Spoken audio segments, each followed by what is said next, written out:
మనతో పాటు డ్రైవర్లు ఎందుకు పిలిచినట్టు? I don't know why. మీరందరూ నా ఆహ్వానాన్ని మన్నించి ఇక్కడికి వచ్చినందుకు చాలా థ్యాంక్స్. మన రాష్ట్రంలో మాత్రమే ఇంచుమించు 2 లక్షల కోట్ల రూపాయల నల్ల డబ్బు దాచి ఉంచారు. ఏంటే నల్ల డబ్బు ఏంటంటే నల్లగుంటుందా? లక్షల కొద్దీ సంపాదించే వాళ్ళు అందరూ గవర్నమెంట్ కు 30% పన్నుగా కట్టాలి. పన్ను కట్టకుండా ఎగ్గొట్టడానికి వచ్చే సంపాదన దాచేస్తే దాన్నే నల్ల డబ్బు అంటారు. మీలాంటి ఆడిటర్లకి, అకౌంటెంట్లకి, డ్రైవర్లుగా పనిచేసే వాళ్ళకి యజమానులు నల్ల డబ్బు ఎక్కడెక్కడ దాచిపెట్టేది బాగా తెలుస్తుంది. న్యాయంగా అది ప్రజలకు ఉపయోగపడే పనులకు ఉపయోగించాల్సిన డబ్బు. అందుకని ఎవరెవరు ఎక్కడెక్కడ ఎంతెంత నల్ల డబ్బును దాచిపెట్టారనే వివరాల్ని దయచేసి చెప్పండి. శబాష్, పట్టేమని చెప్తున్నారా? కాదు, దేశాన్ని కాపాడమని చెప్తున్నాను. ఎట్టాగో చెప్పండి. డబ్బుని సవ్యంగా ప్రజలకు ఖర్చు చేయబోతున్నాను. మీకు మేమెందుకు చెప్పాలి? మీరేమైనా ఇన్కమ్ ట్యాక్స్ ఆఫీసరా, కమిషనరా, లేక సీఎమా? నానా, నేను పిఎం, పోస్ట్ మ్యాన్.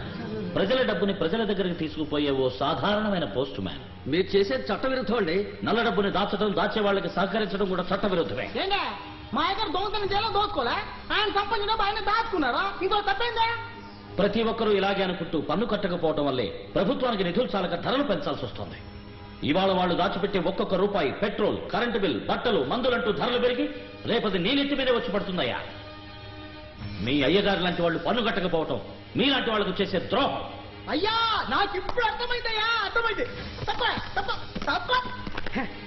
అయ్యా, మీకు ఏ వివరాలు కావాలో అడగండి, నేను చెప్తాను. We can't be dishonest to our profession. నాకు ఇది న్యాయం అనిపించటంలే. ఎవరెవరికి ఇది న్యాయం అనిపిస్తుందో వాళ్ళందరూ ఇక్కడికి వచ్చి వివరాలు చెప్పొచ్చు. కాదనుకున్న వాళ్ళు ఆ ఆఫీస్ రూమ్ లోకి వెళ్ళి వెయిట్ చేయండి. రావే వల్ల ఏదో దేశాన్ని ఉద్ధరించడానికి పుట్టిన వాళ్ళ మాట్లాడుతున్నాడు. అంత మనం చెప్పాలట. ఈయన బట్వాడా చేసి మంచి పేరు తెచ్చుకుంటాడు. ఆఫీసు రూమ్ ఎంటీగా ఉందే. నాకు ఇది న్యాయం అనిపించటంలే.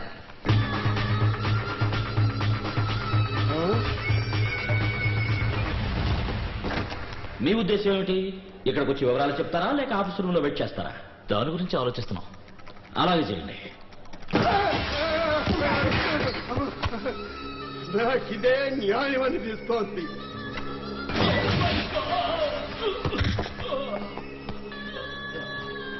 ఐ వాజ్ థింకింగ్, ఆలోచన చూస్తే నేషనల్ ఇంట్రెస్ట్ అని మీరు అండోలో తప్పు లేదనిపిస్తోంది. అది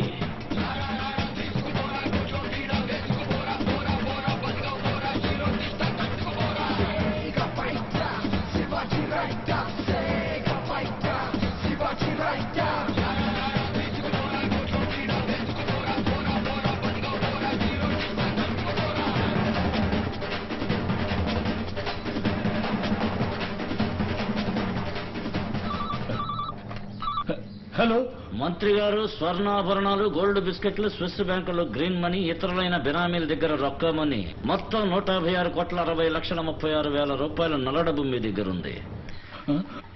అందులో సగం నాకు, మిగిలింది మీకు. లేదంటే మొత్తం ఇన్కమ్ ట్యాక్స్ కి. ఏమంటారు? ఎవరు నువ్వు? బాస్.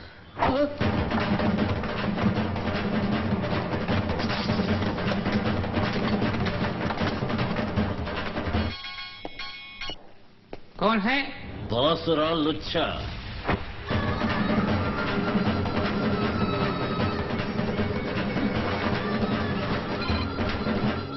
ఎవరు?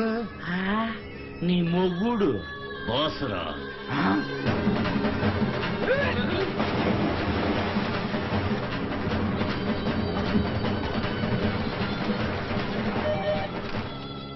అష్టైశ్వర్య ప్రాప్తిరస్తు.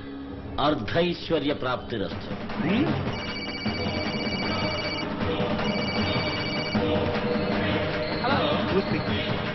బాస్.